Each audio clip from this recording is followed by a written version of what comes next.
I now give the floor to those council members who wish to make statements. I give the floor to the representative of the United States. Thank you, Mr. President, and Happy New Year to all of the members of the Security Council and the General Assembly. In the past week, what has happened on the ground throughout the nation of Iran is something the world must take note of. It is a spontaneous expression of fundamental human rights. The Iranian people are rising up in over 79 locations throughout the country. It is a powerful exhibition of brave people who have become so fed up with their oppressive government that they're willing to risk their lives in protest. The world should applaud their courage. The voices of the Iranian people should be heard. We have debated the proper role of human rights in the Security Council. Some of our colleagues believe that human rights have no place here. They believe human rights and fundamental freedoms are the business only of the governments that control them. The United States does not share that belief. Human rights are not the gift of governments. They are the inalienable right of the people themselves. Freedom and human dignity cannot be separated from peace and security. When the rights of the people are denied, the people rightly resist. If the concerns are not acknowledged, then peace and security are inevitably threatened. We have seen that repeatedly throughout human history. The case of Syria provides a horrible recent testament to this fact. And what is happening in the towns and cities across Iran right now bears out this fundamental truth. The Iranian regime's contempt for the rights of its people has been widely documented for many years. The people of Iran have finally had enough, and they are showing it by taking to the streets. The Iranian people understand the nature of their regime. They understand that their lack of voice in their government has allowed the regime to ignore them, and it has allowed the regime to spread conflict and instability far and wide. If you listen to the slogans they chant in the street, this understanding comes through loud and clear. The United Nations reports that the Iranian regime spends at least $6 billion every year propping up the murderous Assad regime in Syria. The people of Iran know this, and so they are telling the government, quote, "Let go of Syria, think of us."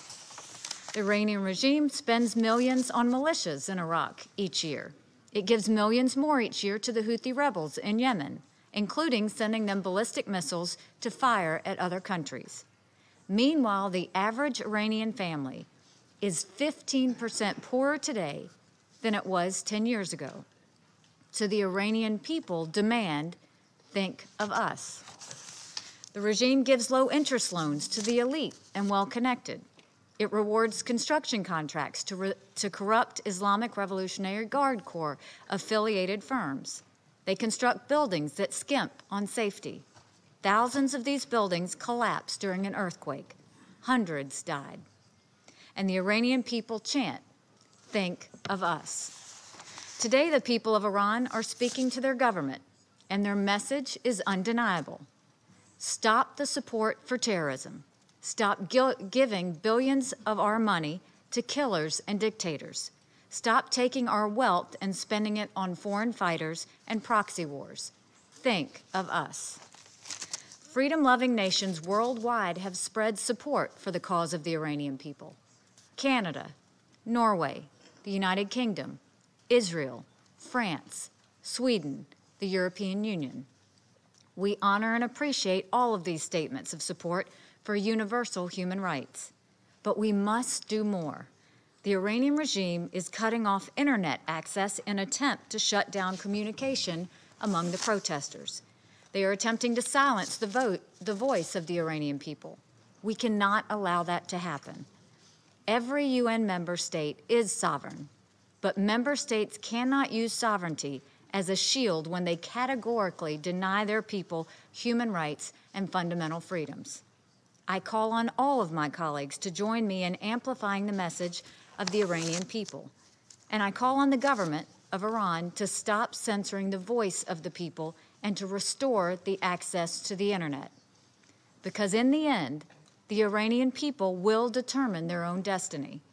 And let there be no doubt whatsoever, The United States stands unapologetically with those in Iran who seek freedom for themselves, prosperity for their families, and dignity for their nation. We will not be quiet. No dishonest attempt to call the protesters puppets of foreign powers will change that. The Iranian people know the truth, and we know the truth. They are acting of their own will, on their own behalf, for their own future. Nothing will stop Americans from standing in solidarity with them.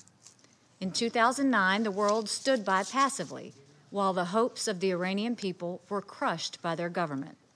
In 2018, we will not be silent.